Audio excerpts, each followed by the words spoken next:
今日個市雖然回啦，咁就連帶一個首日掛牌嘅內地餐飲股綠茶集團咧，佢首日掛牌咧都潛水㗎啦。咁啊2點半鐘之後咧，仲跌穿埋上晝嘅低位嘅。咁啊暫時啲低位就落過6個5毫1，比起個招股價咧都要低超過8%嘅。咁嗱，先同 Michael 傾下啦。其實最近上市嗰啲新股咧，其實好多時第一日表現都有得升啦。咁綠茶集團嘅公開發售其實都超額認購成300倍嘅。咁佢呢隻餐飲股點解個表現好似比較疲弱一啲嘅咧？佢其實做喺內地啦，咁都係做休閒嘅中式餐廳。咁佢又話自己價格親民啦，30零蚊、50零蚊一個餸咁樣。咁咩好多類型嘅餸式菜式都有嘅。喺內地有21個省份，又有493間嘅餐廳。咁香港最近都開埋啦 ，APM 奧海城都有分店。內地嗰邊就話人均消費50蚊到70蚊人民幣嘅啫。咁好似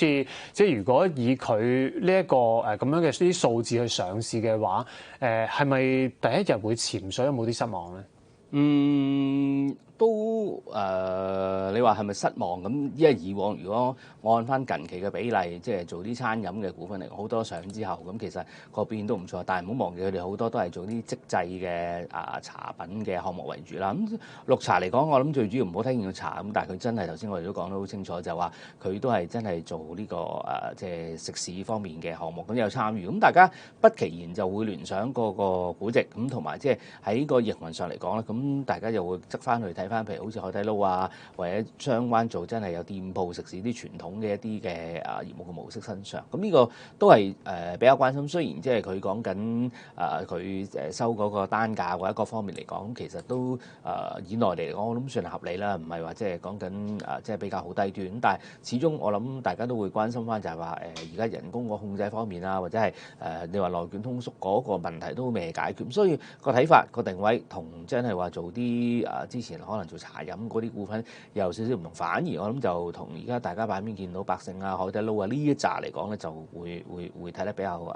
拉得近啲啦嚇。好。其實茶飲上市嘅時候，大家都話喺茶飲競爭都好大啦。咁其實做餐廳一樣競爭都好大。如果用綠茶，佢話自己做係內地休閒嘅中式餐廳呢個 category 入面去計咧，佢就話喺內地佢哋排第3嘅。如果用個收入計咧，佢就排第4。但係因為太多餐廳啦，咁喺內地市場佢個市佔率咧都只係得0.7% 咁多。咁所以即係非常之分散，非常之多競爭咧。其實餐廳呢個行業係咪一樣都係內卷，又唔會做得大嘅，都可能要打價格戰？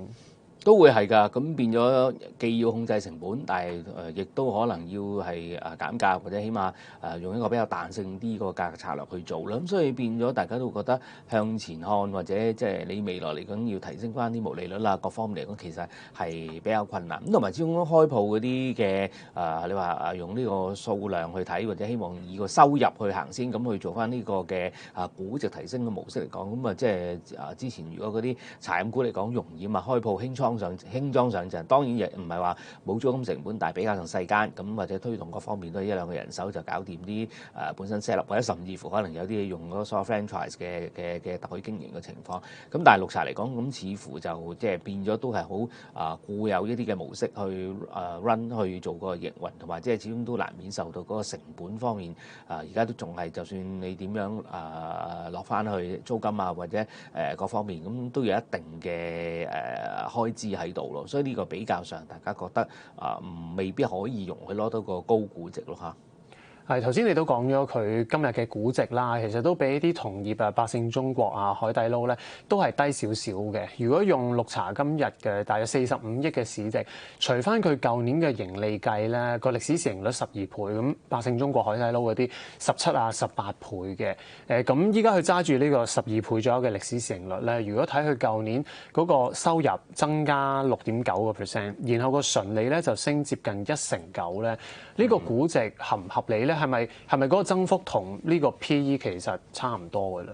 係啊，即係你要再拉高，其實又唔容易咯，因為你始終個成本控制方面，咁你而家呢啲店鋪你即係又冇理由調翻轉頭，咁又再減半或者即係人手係咪又可以喺呢方面最基本嘅都可以削減翻咧？咁同埋即係呢個都睇翻，即係你如果頭先講有好多而家都興所謂嘅中央廚房，咁佢有個推動，咁譬如綠茶呢啲亦都有翻一定嘅收費嚇，或者係